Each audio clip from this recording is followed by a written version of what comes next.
2025 এসএলএসটির জন্য যে সকল চাকরি প্রার্থীরা ফর্ম ফিল আপ করেছো, তোমাদের জন্য এই মুহূর্তে কিন্তু অত্যন্ত গুরুত্বপূর্ণ একটি খবর ওয়েস্ট বেঙ্গল স্কুল সার্ভিস কমিশনের তরফ থেকে দেওয়া হয়েছে। তোমরা যারা এবছর অর্থাৎ 2025-এ সেকেন্ড এসএলএসটিতে বসার জন্য নবম, দশম অথবা একাদশ, দ্বাদশ শ্রেণীতে বসার জন্য ইতিমধ্যেই ফর্ম ফিল আপ করেছো, তোমাদের সেই ফর্ম সংক্রান্ত কিন্তু একটি গুরুত্বপূর্ণ নোটিফিকেশান আজকে স্কুল সার্ভিস কমিশনের তরফ থেকে দেওয়া হয়েছে। কি রয়েছে সেই নোটিফিকেশনে আজকের এই সংক্ষিপ্ত ভিডিওতে তা জানাবো। তাই ভিডিওটার শুরু থেকে শেষ পর্যন্ত অবশ্যই মন দিয়ে দেখবে এবং তোমাদের বন্ধুবান্ধব যারা রয়েছে, যারা এই পরীক্ষায় বসছে, তাদেরও শেয়ার করে দেবে। দেখো, the West Bengal central school service কমিশনের তরফ থেকে আজকে অর্থাৎ 29/7/2025-এ যে নোটিশটি দেওয়া হয়েছে তার বিষয়বস্তু guideline for editing of application in second SLST 2025।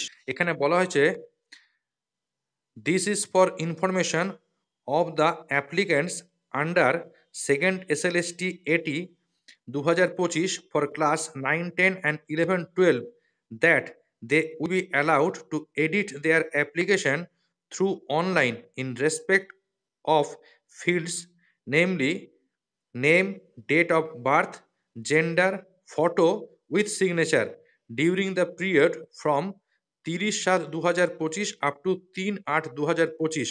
অর্থাৎ এখানে বলা হচ্ছে যে সকল পরীক্ষার্থীরা সেকেন্ড এসএলএসটির জন্য ফর্ম ফিল আপ করেছে নবম, দশম অথবা একাদশ, দ্বাদশ শ্রেণীর জন্য, তাদেরকে এই সুবিধা দেওয়া হচ্ছে যে তারা তাদের অ্যাপ্লিকেশন ফর্মের যদি নিম্নলিখিত কলামগুলিতে কোনো রকম ভুল হয়ে থাকে, অর্থাৎ তাদের নাম, তাদের ডেট অফ বার্থ, তাদের জেন্ডার এবং সিগনেচার, ফটোসহ সিগনেচারে এক্ষেত্রে যদি কোনো ভুল হয়ে থাকে তাহলে তারা সেই কলামগুলো বা সেই জায়গাগুলোকে সংশোধন করতে পারবে। এবং এর জন্য স্কুল সার্ভিস কমিশনের তরফ থেকে সময় বরাদ্দ করা হয়েছে 30শে জুলাই থেকে শুরু করে 3রা অগাস্ট পর্যন্ত। এই সময়কালের মধ্যে তোমাদের যদি ফর্ম ফিল আপের ক্ষেত্রে যে বিষয়গুলো উল্লেখ করা হয়েছে তার মধ্যে কোনোটিতে যদি কোনো রকম ভুল হয়ে থাকে তাহলে তোমরা অনলাইনে সেই ভুলগুলো কিন্তু সংশোধন করতে পারবে।